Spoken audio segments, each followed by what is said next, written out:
নিতাই চাঁদ 3.5 হাত আর শ্রীদাম তো 7 হাত। বলে আমি 3.5 হাত আর তুই 7 হাত, তাহলে আমার যদি যেতে 4 মাস লাগে, তুই আমার ডবল, তাহলে তোর যেতে ক মাস লাগবে? ক মাস? হাফ হয়ে আসবে, তাহলে 2 মাস লাগবে। বলে আমি যাবো কি করে? পথ চিনি না, পথ চিনি না, পথ চিনি না, পথ চিনি না, আমি যাবো কেমনে? পথ চিনি না, যাবো কেমনে? পথ চিনি না, কোথায় আছে আমার কালো সোনা? যাবো কেমনে? পথ চিনি না, কোথায় আছে আমার কালো সোনা? যাবো কেমনে? পথ চিনি না। এই এই এই এই শ্রীরাম দাদা, বলে তুই পথ চিনিস না তাতে কি হয়েছে? আমি তো আছি। বলে আমি হাঁটলে তুমি আমার সঙ্গে হেঁটে পারবে কেন? বলে হাঁটার দরকার কি আছে? হ্যাঁ, হাঁটার দরকারটা কি আছে? বলে তাহলে কি করে যাবে তুমি? আমি যদি তোর কাঁধে চড়ি। পরিকল্পনাটা দেখুন। আর মনে মনে ভাবছে, শোন, তুই তো জানিস না দাপর যুগের আশ্রয় তত্ত্ব যেমন ছিল রাধারানী, এই কলিযুগের আশ্রয় তত্ত্ব তো আমি। আমি যখন তোর কাঁধে চড়বো, আমার চরণ দুটো তোর বক্ষে পড়বে। কি বাবা, পড়বে তো? আর যখনই বক্ষে পড়বে তুই আমার চরণটা আশ্রয় করবি, আর নিতাই চরণ আশ্রয় হলে গৌরাঙ্গ দর্শন হবে। নিতাই গৌর হরি হরি বল। পরিকল্পনাটা দেখো, একেবারে প্ল্যান মাফিক কাজ হচ্ছে। এই তাহলে তাহলে আমি তোর কাঁধে চড়বো, আর তুই আমাকে কাঁধে করে নিয়ে তাড়াতাড়ি করে যাবি, আমি তোকে পথ দেখাবো। তাহলে তাড়াতাড়ি যাওয়াও হলো, আর আমি তোকে পথ দেখালাম। বলো তাই হবে? তাই হবে। তাহলে তুমি আমার কাঁধে ওঠো দেখি।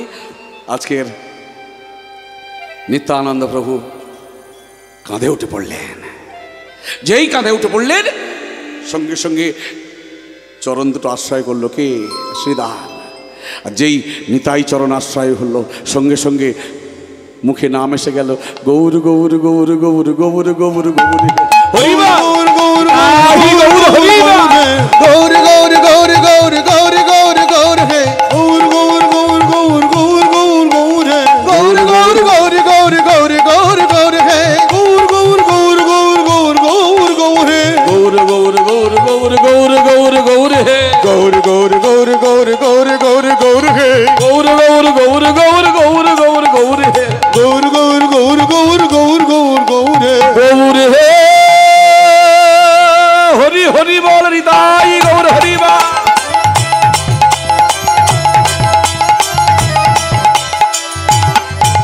গৌর হে গৌর হে গৌর গৌর গৌর গৌর গৌর গৌর গৌর হে গৌর গৌর গৌর গৌর গৌর গৌর গৌর হে গৌর গৌর গৌর গৌর গৌর গৌর গৌর হে গৌর গৌর গৌর গৌর গৌর গৌর গৌর হে গৌর গৌর গৌর গৌর গৌর গৌর গৌর হে গৌর গৌর গৌর গৌর গৌর গৌর গৌর হে গৌর গৌর গৌর গৌর গৌর গৌর হে তোমারে সঙ্গেতে করি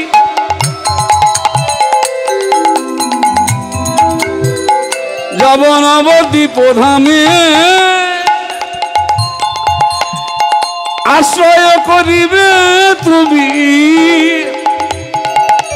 ওই গৌরাঙ্গ চরণে তোমারে সঙ্গেতে করি যাব নবদ্বীপ ধামে আশ্রয় করিবে তুমি গৌরাঙ্গ চরণে ধাইতে ধাইতে আইনা সুরধুনি তীরে ধাইতে ধাইতে আইলা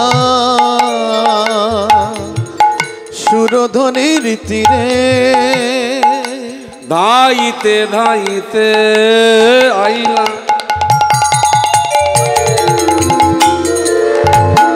সুরধুনির তীরে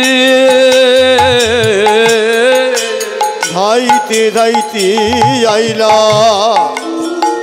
সুরধনির তীরে ভাইয়া রে কানাইয়া বলি ভাইয়া রে কানাইয়া বলি ভাইয়া রে কানাইয়া বলি ভাইয়া রে কানাইয়া বলি আজ ডাকে উচ্চ স্বরে ডাকে উচ্চ স্বরে ভাইয়া রে কানাইয়া বলি ভাইয়া রে কানাইয়া সরে ডাকে সরে। কোথারে আমার প্রাণের কানাইয়া, কোথারে আমার প্রাণের কানাইয়া, কোথারে আমার প্রাণের কানাইয়া, কোথারে আমার প্রাণের কানাইয়া। ডাকে তোরে শ্রীরাম রামা, কোথারে আমার প্রাণের কানাইয়া। ডাকে তোমার শ্রীরাম ভাইয়া, আমার কথা কি মনে পড়ে না? ডাকে তোমার শ্রীরাম ভাইয়া, আমার কথা কি মনে পড়ে না? ডাকে তোমার শ্রীরাম ভাইয়া, কথা কি মনে পড়ে না? ডাকে তোমার শ্রীরাম ভাইয়া, আমার কথা কি মনে পড়ে না? কোথায় রে আমার প্রাণের কানাই, কোথায় রে আমার প্রাণের কানা। ভাইয়া রে শ্রীরাম বলে, ভাইয়া রে শ্রীরাম বলি, ভাইয়া রে শ্রীরাম বলি। ডাকে ডাকে ডাকে উচ্চ স্বরে, ঘুরে বেড়া। ডাকে উচ্চ স্বরে। ভাইয়া রে শ্রীরাম বলি, ভাইয়া রে শ্রীরাম বলি, কানাইয়া বলি, কানাইয়া বলি। ডাকে কানাইয়া বলি। উচ্চ স্বরে, ঘুরে বেড়া। ডাকে উচ্চ স্বরে।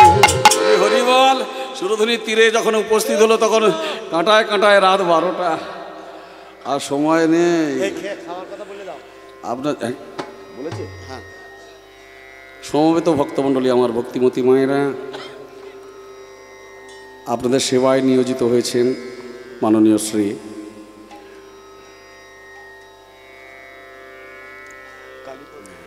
কালীপদ সর্দার মহাশয় এবং শ্রীমতী আরতি সর্দার মহাশয়া। একজন যেন অভুক্ত হয়ে ফিরে যাবেন না, সেবা থেকে তাদেরকে বঞ্চিত করবেন না। অনেক ভাগ্যেরও ফলে বৈষ্ণব আসিয়া মেলে, গৃহেতে হয় বৈষ্ণব সেবন।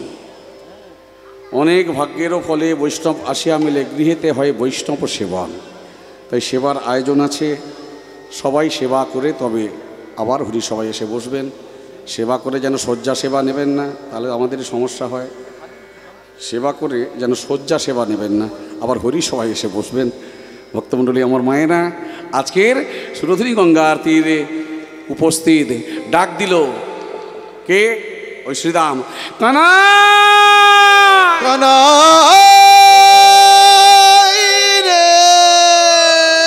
হরি হরি বল। যেই কানাই বলে রাগ দিয়েছে, বদনটা চেপে ধরেছে কে? নিতাই চাঁদ বদনটা চেপে ধরেছে। কেন জানেন? কেন এ যুগে তো আর কানাই নেই।